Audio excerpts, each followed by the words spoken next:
Specialistët për hetimin e krimeve të Komisariatit të Policisë Kukës referuan materialet në prokurori ku nisi procedimi për një shtetas banues në Kukës për veprën penale plagosje e lehtë nga pakujdesia, punonjës i firmës që po kryen punimet për rikonstruksionin e shkollës së profesionale në Kukës, pasi dje gjatë kohës që ka hedhur inerte është dëmtuar një nxënës 11 vjeç i cili kishte kaluar perimetrin e sigurisë.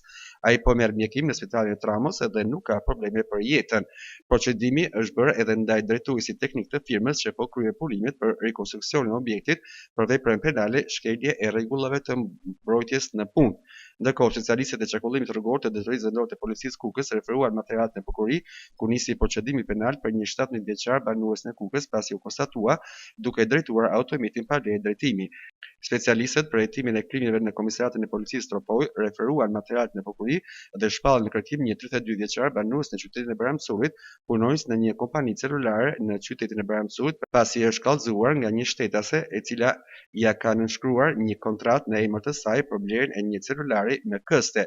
Vijon puna për kapjen e 32 vjeçarit. Materialet e procedurale i ofruan prokurorisë për veprime të mëtejshme, thuhet në njoftimin zyrtar të Drejtorisë Vendore të Policisë Kukës.